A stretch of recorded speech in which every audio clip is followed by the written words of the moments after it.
You may feel I'm looking a little different today, and you may find the setup also a little different. It's because I'm using the new lights, and yeah, I've changed a little bit of my hairstyle because I was actually bored. I wanted to try something new. Alright guys, today in the video we are going to be talking about something that is extremely necessary to improve your English, but we believe that it's a very straightforward task. I'm talking about reading. How to read, the art of reading. I know it's not really an art, don't we think so? Yeah, but it actually is. There are a few things to it that I really want you to take care of. So this video is going to tell you about all the tips that I have for you, which will really help you in improvement with your reading skills. So let's start with the first tip that I have for you. Consider where you read. It should be a quiet place. It should be well lit. Yes, if you do not read in a very well lit area, there is a good chance that your eyes will be tired and you will not be able to continue for longer. And then you'll have to shut the book and you'll have to keep it away, which is not something that I would want you to do. Okay, so quiet place, try and be away from crowd, but yeah, not always, sometimes. Okay, it's a good habit to have a book in your purse, in your bag, whenever you're traveling, when you're sitting in a bus, you're going commuting somewhere. Okay, let's move to the point number 2. Do not vocalize. Vocalizing brings down the efficiency because it tires you. Okay, so do not vocalize too much, but some bit of vocalizing is important. And I have been saying this for quite some time, and I think if you've been watching my videos, you already know about this. Okay, so do not vocalize. Read silently, because that is when you will be able to read for longer. Okay, so read silently, sometimes vocalize so that you learn a few new words and you learn a little bit of sentence construction and you get familiar, your mind gets familiar with different kind of words. Okay, so in that way I would say vocalize sometimes, but in case you're reading for 1 hour in a day, I would say you should vocalize. You would be good vocalizing for 5 or 7 minutes, but rest of the time just keep it to yourself and keep your volume down. Okay, and do not use finger. Okay, don't use finger while reading. It's a very bad habit, does not give a very good picture of you. Okay, avoid doing that. Point number 3 is short breaks. Try and take short breaks in between reading. Okay, so after reading for 45-50 minutes, but yeah, it's important to sit for at least a while. All right, do not take break every 10 minutes or every 15 minutes, because that is going to bring down the efficiency. At least read for a minimum of 40-45 minutes before you take a break. Okay, you take a break of 4-5 minutes and then you come back and you resume. Let's move to point number 4. Assign yourself some reading task. Reading task would mean that you give yourself a challenge. Like I am habitual of doing these 30-day challenges. You've seen me doing it, you've done them with me, right? So assign yourself a task that for the next 30 days, I'm going to be reading at least for 60 minutes in a day. So that is the minimum that you fix for yourself, but it need not be 60 minutes. It need not be always in hours. No, you can bring it down to at least 30 minutes, but yeah, at least keep it for 30 minutes, because anything less than that would, I don't think anything concrete can come out of that. Read with aim. You need to know what you're reading and why you're reading, what your purpose is. Okay, so if I'm feeling a little serious today, I want to educate myself over the worldly stuff and what's going around the world, probably I would pick up a magazine article.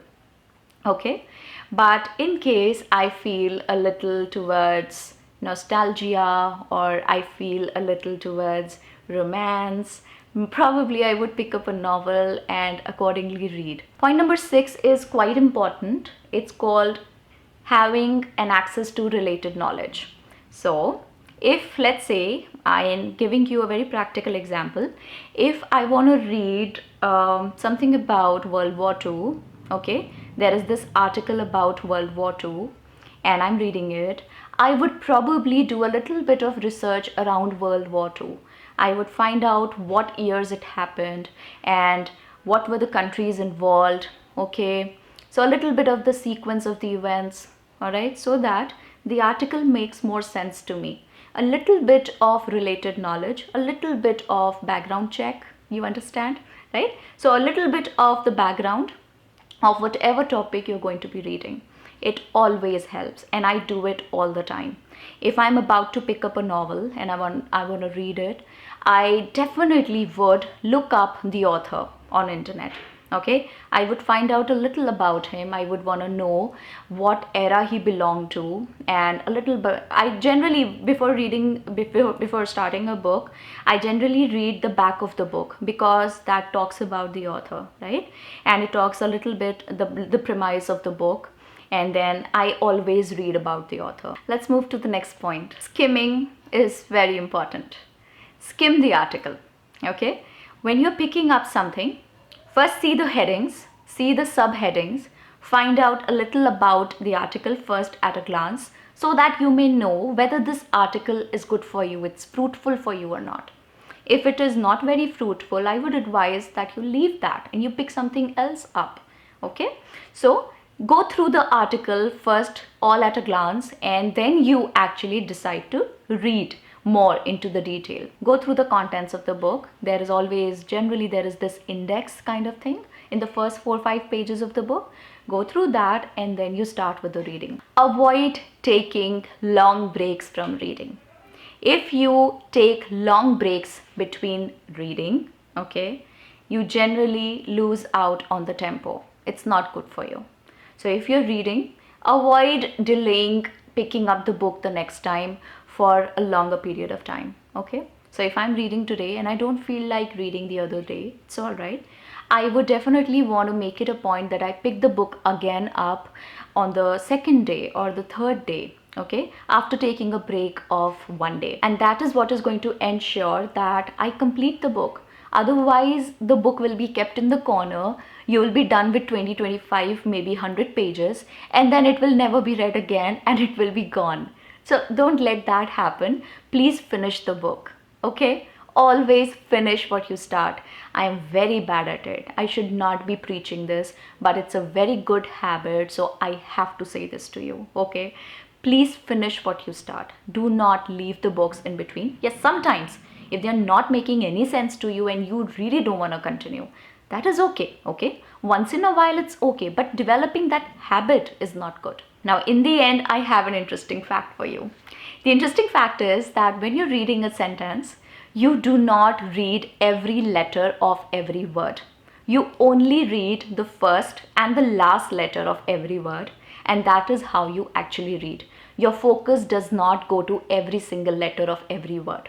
Okay, and that is why even if the spellings are wrong, for one continuous sentence all the spellings are wrong, but the first and the last letter of every word are accurate, you will still be able to read everything. So that was one interesting fact for you. Now I'll come to homework. So your homework would be to give me the name of one fabulous book that you read in your life and that you'd wanna share with everybody in the comments. Okay, so that more people can find out about good books and they can choose what they want to read in future. Okay, so that was it for today. I hope you enjoyed the video. If you did, you know what to do, and I will be back with another video very, very soon. Take care of yourself. Bye bye.